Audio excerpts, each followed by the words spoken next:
নমস্কার বন্ধুরা, আমি কোজাগরি আবারও চলে এসেছি তোমাদের সামনে একটা ভিডিও উপস্থাপন করতে। বন্ধুরা, চলছে শ্রাবণ মাস, হাতে গোনা মাত্র আর কয়েকটা দিন, তারপরেই কিন্তু এই শ্রাবণ মাস শেষ হয়ে যাবে।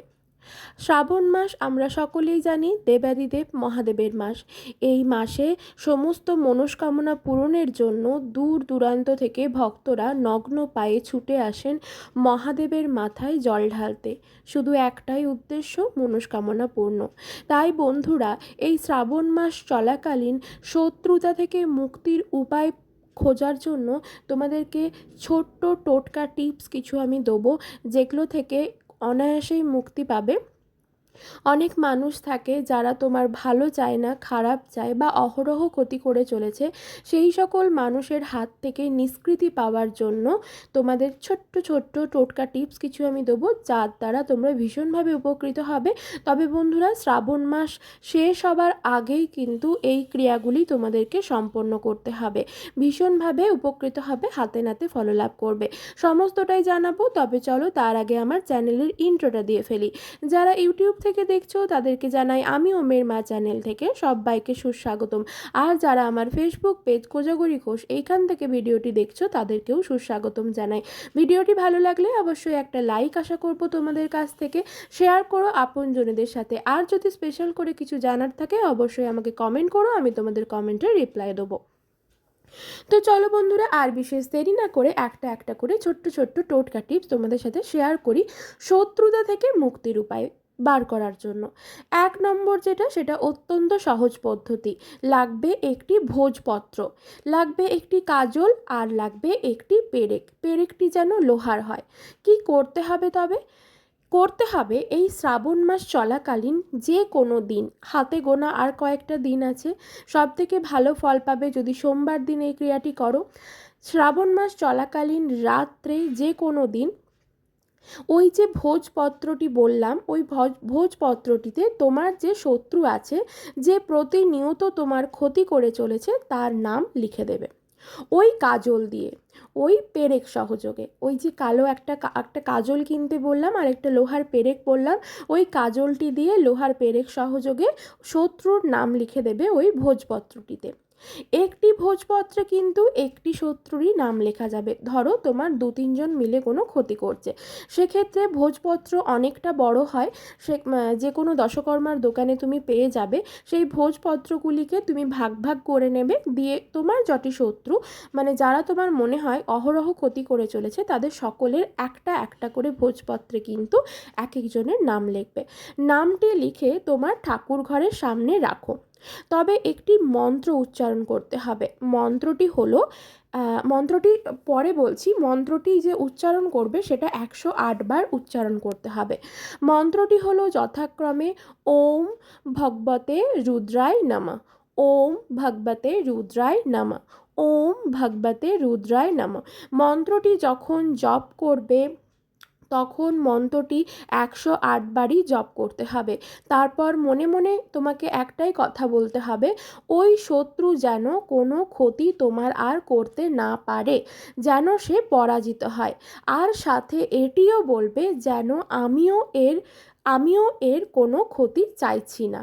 বুঝতে পারলাম? তুমি মনে মনে বলতে হবে ওই শত্রু যেন কোনো ক্ষতি না করতে পারে তোমার, যেন সে পরাজিত হয়, এবং সাথে এটাও বলবে যে তুমি তার কোনো ক্ষতি চাইছো না, যাতে সে তোমার ক্ষতি না করে, তুমি তার ব্যবস্থাই করছো। তারপর ওই ভোজপত্রটি গুটিয়ে তোমার ঘরের যে কোনো জায়গায় কালো কাপড়ে মুড়ে সেটাকে রাখতে হবে।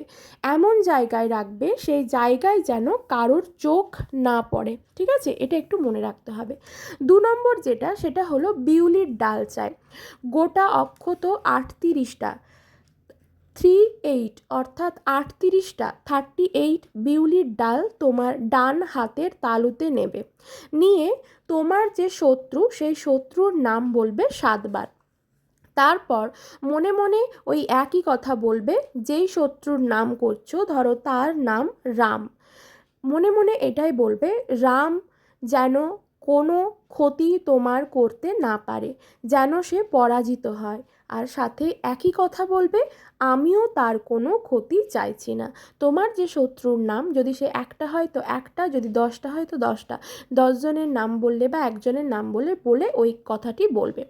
তারপর ওই 38টা বিউলির ডাল কোনো ফাঁকা জায়গায়, ঠিক আছে, একদম নির্জন ফাঁকা জায়গায় নির্জন স্থানে পুঁতে দিয়ে আসতে হবে। যেদিন করবে সেদিনই কিন্তু সাথে সাথে করতে হবে, এবং ক্রিয়াটি সূর্য অস্ত যাবার পর যখন চারদিকটা অন্ধকার হয়ে যাবে সন্ধেবেলায় ক্রিয়াটি করতে হবে।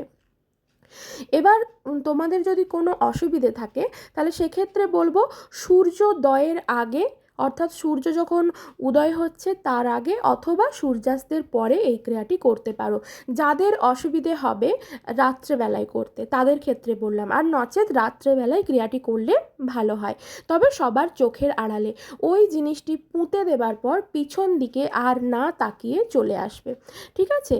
যে কোনো দিন শ্রাবণ মাস চলাকালীন করো, তারপর যেদিন করলে সেদিন থেকে পরপর 2টি সেই দিন, ধরো তুমি সামনের সোমবার ক্রিয়াটি করলে পরপর আরও 2টো সোমবার তোমাকে এই ক্রিয়াটি করতে হবে। তাহলে 3টে সোমবার হয়ে গেল সব মিলিয়ে। এই ক্রিয়াটি করো, দেখবে শত্রুর নাশ হবে। শত্রুর নাশ মানে আমি এটা বলছি না শত্রুকে মেরে ফেলা হলো। শত্রুর নাশ মানে আমি এটাই বোঝাচ্ছি যে সে যে তোমার কন্টিনিউ ক্ষতি করে চলেছে সেই ক্ষতিটা সে আর না করুক, আর তুমিও তার কোনো ক্ষতি চাইছো না। ক্ষতি যেন কারোর কিছুই না হয়, সবাই যেন ভালো থাকে, সুস্থ থাকে। 3 নম্বর যেটা, সেটা হলো লাগবে 7টা গোমতী চক্র।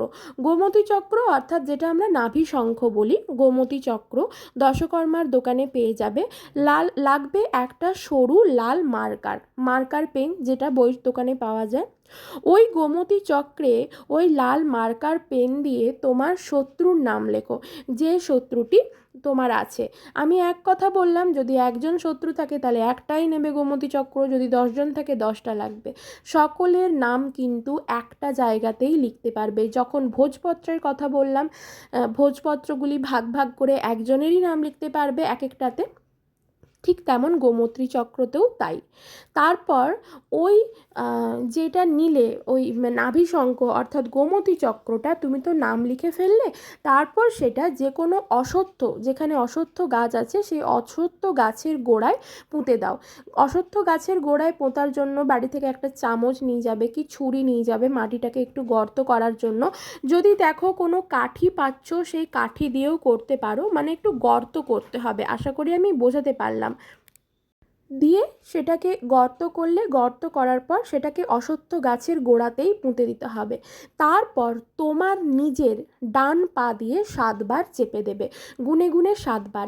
এটা কিন্তু যার শত্রুর ঝামেলা চলছে যার জীবনে সে নিজে করবে, ঠিক আছে, কাউকে দিয়ে নয়, এটা নিজেকে করতে হবে। ডান পা দিয়ে 7বার চেপে দেবে এবং মনে মনে সেই একই কথা বলবে যে যে তোমার শত্রুতা করছে যে তোমার সাথে, সে যাতে আর তোমার কোনো ক্ষতি না করতে পারে, তোমার সাথে যেন শত্রুতা না করতে পারে, আর তুমিও তার কোনো কিন্তু ক্ষতি চাইছো না। নিজের মনের মধ্যে কিন্তু এটা সবসময় রাখবে যে আমি কারোর ক্ষতি চাই না। কারণ বন্ধুরা, আমরা সকলেই জানি পরের জন্য গর্ত খুঁড়লে সেই গর্তে আমরা আগে নিজেরা পড়ব। তাই কারোর জন্য আমরা কোনো ক্ষতি চাইবো না। যে আমাদের ক্ষতি করছে সে যাতে কোনো ক্ষতি না করতে পারে এটাই আমরা লক্ষ্য রাখবো, তার কোনো ক্ষতি চাইবো না। বাস ক্রিয়াটি করে যদি বাড়ির সামনে হয়, বাড়ির কাছেই হয়, তাহলে তো সরাসরি বাড়িতে ঢুকে গেলে, তবে বাড়িতে ঢোকার সময় মনে রাখবে পা ধুয়ে বাড়িতে ঢুকবে, পা ধুয়ে বাড়িতে ঢুকবে, ঠিক আছে, এটা মাথায় রাখবে। আর যখন তুমি বাড়ি ফিরছো, যদি একটু দূরে হয় তোমার বাড়ি থেকে অশ্বত্থ গাছটা, তাহলে সেক্ষেত্রে বলবো যখন বাড়ি ফিরবে তখন যদি পিছন থেকে কেউ ডাকেও না, পিছন ফিরে তাকাবে না, আর কারোর সঙ্গে দাঁড়িয়ে গল্পও করবে না, কোথাও কোনো কথাও বলবে না। আরেকটা কথা বলবো, ওই যে অশ্বত্থ গাছের গোড়ায় যে তুমি ওটা করলে, পুঁতে দিয়ে আসলে, সেখানে একটা ধূপও পুঁতে দিয়ে আসবে। তারপর বাড়িতে আসবে, হাত পা ধুলে পরিষ্কার হয়ে তোমার ঠাকুর ঘরে নিশ্চয়ই শিব বাবার কোনো চিত্রপট বা শিবলিঙ্গ কিছু থেকে থাকবে, সেখানে একটি মাটির প্রদীপে ঘিযুক্ত মাটির প্রদীপ প্রজ্বলন করো এবং বাবার ওম নমঃ শিবায় মন্ত্রটি হয় 51 বার নয়তো 108 বার জপ করো ওম নমঃ শিবায় মন্ত্রটি।